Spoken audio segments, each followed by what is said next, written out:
The panic began in the early morning darkness of May 1st, 2010. A young woman named Shannon Gilbert, just 24 years old, made a frantic phone call to 911 from a house in Oak Beach, a quiet, secluded community on Long Island. Her speech was slurred and desperate. She told the operator she was at a client's home, but didn't know the address. She kept asking if they could trace her location, saying over and over that someone was trying to hurt her. In the background of the call, two men could be heard: her driver, Michael Pack, and the client, Joseph Brewer. They were pleading with her to calm down, to just leave the house and get in the car. But Shannon was terrified, trapped in a fear she couldn't explain. This 22-minute call was the first of several to 911 that morning. By 5:22 a.m., a neighbor called police to report a woman screaming and running through the streets, with a man trying to follow her. That man was Michael Pack, trying to keep sight of her until help arrived. Shannon pounded on one last door, and then she vanished into the vast, pitch-black marshland that surrounded the homes. When police finally arrived, the scene was empty. They assumed Shannon had simply left with her driver. That assumption meant an official search did not start that day. Shannon Gilbert was now a missing person, and the mysterious, marshy landscape of Oak Beach held its first secret. This single disappearance would, months later, trigger a discovery that would shock the nation and expose a horror hidden in plain sight along a nearby beach highway. But for now, there was only silence and questions, and a family waiting for answers that would not come for a long, painful time. For 7 months, the case of Shannon Gilbert grew cold, an open file with few leads. That changed on a routine day in December 2010. Suffolk County Police Officer John Malia was conducting a training exercise with his canine partner Blue along a desolate stretch of highway called Ocean Parkway at Gilgo Beach. It was a barren place, just a strip of road with thick brush and brambles separating it from the sand dunes and the Atlantic Ocean. Without warning, Blue alerted.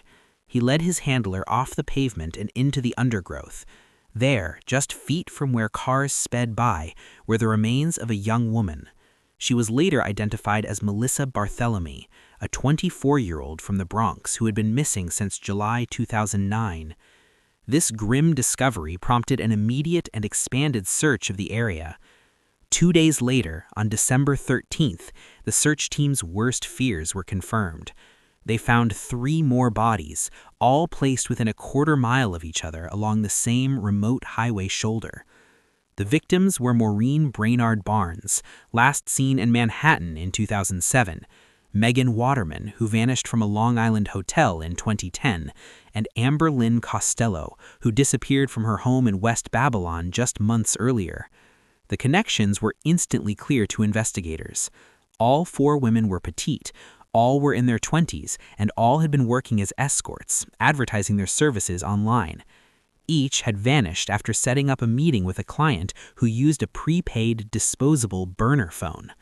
The police had stumbled upon a dumping ground, and the pattern pointed directly to a serial killer. The quiet beach highway was now a crime scene of unimaginable scope, and the search for one missing woman had inadvertently exposed a secret that had been buried for years. The evidence on that stretch of highway began to tell a specific and chilling story.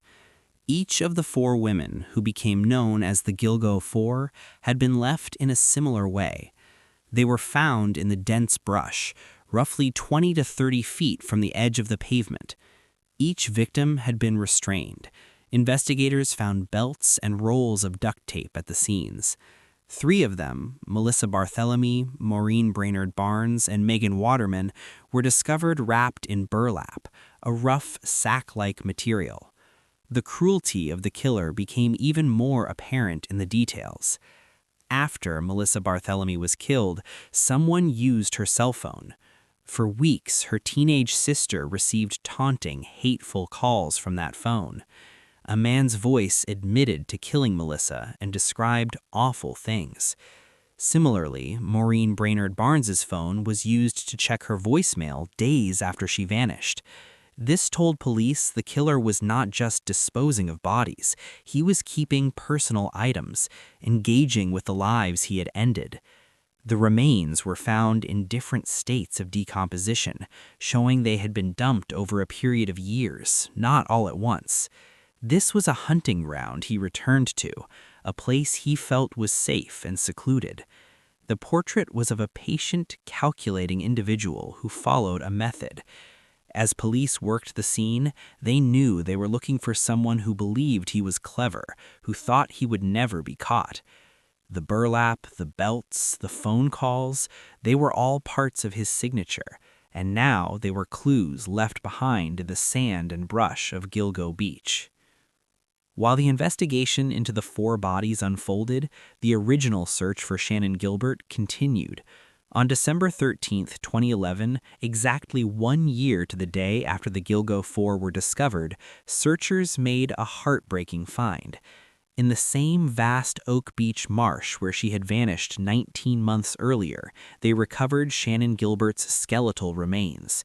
The location was about 3/4 of a mile from the house she had fled. The medical examiner faced a difficult task. The remains were mostly bones, heavily degraded by the elements in time.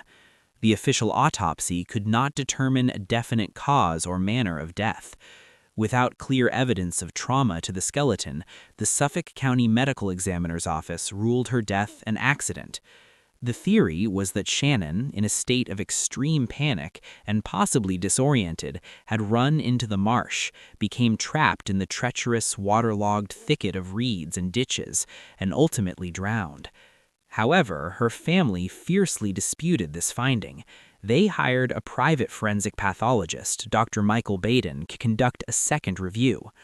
Dr. Baden's report noted a critical detail. A small U-shaped bone in her neck called the hyoid showed a fracture. While not conclusive on its own, this type of injury can be consistent with manual strangulation. Dr. Baden stated the findings were more aligned with a homicide than an accident. The official ruling stood, creating a permanent rift between the family and law enforcement.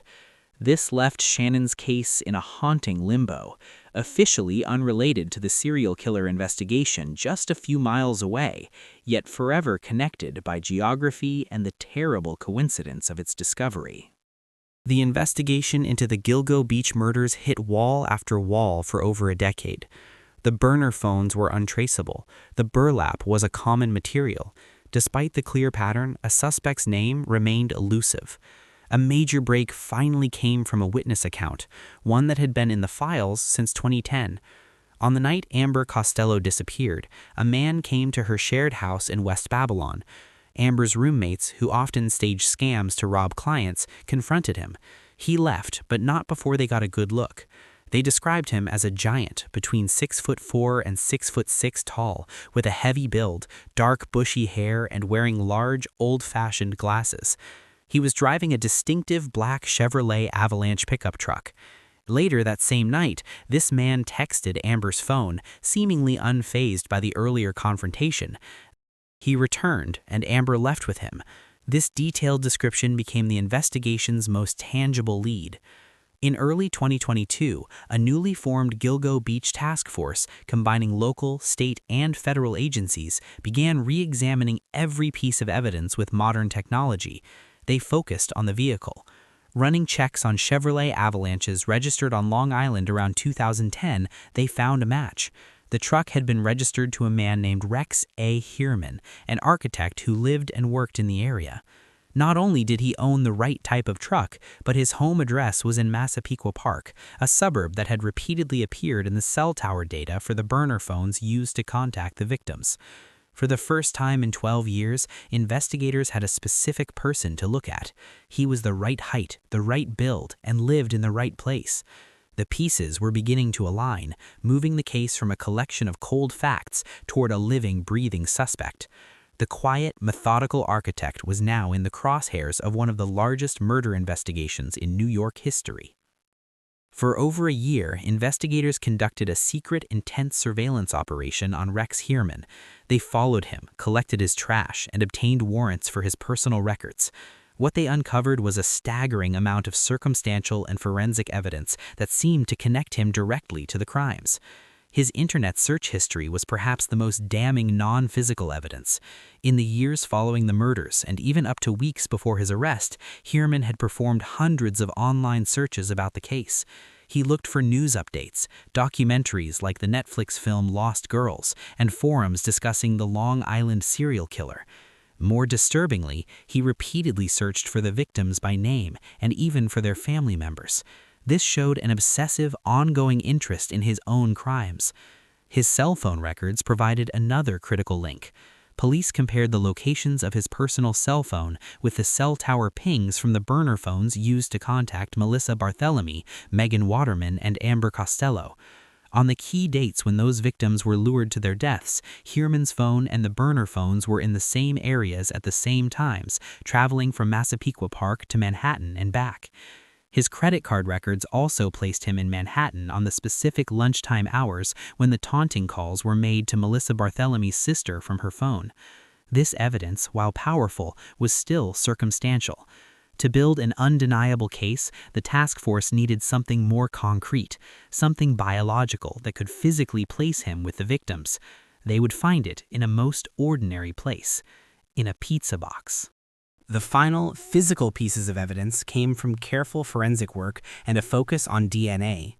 During the original investigations, hairs had been recovered from the burlap used to wrap 3 of the victims. For years, this DNA belonged to an unknown female. The new task force, now focused on Rex Hierman, had a theory. They obtained a DNA sample from his wife through items discarded with the family's trash. The result was a match. The hairs on the burlaps did not belong to a victim, but to Hierman's wife. Prosecutors would later state she was out of town, traveling for work at the times of each murder. The theory was that the hairs transferred indirectly, from the family home or Hierman's vehicle to the burlap he used. This was a strong link, but still indirect. Investigators needed Hierman's own DNA. They got their chance in January 2023.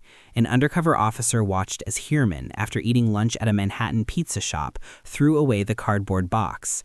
The officer retrieved it from the public trash can. On the crust left inside, technicians found saliva. The male DNA profile from that pizza crust was then compared to a long, untested piece of evidence, the male DNA found on the burlap that had wrapped Megan Waterman's body. The result was a match.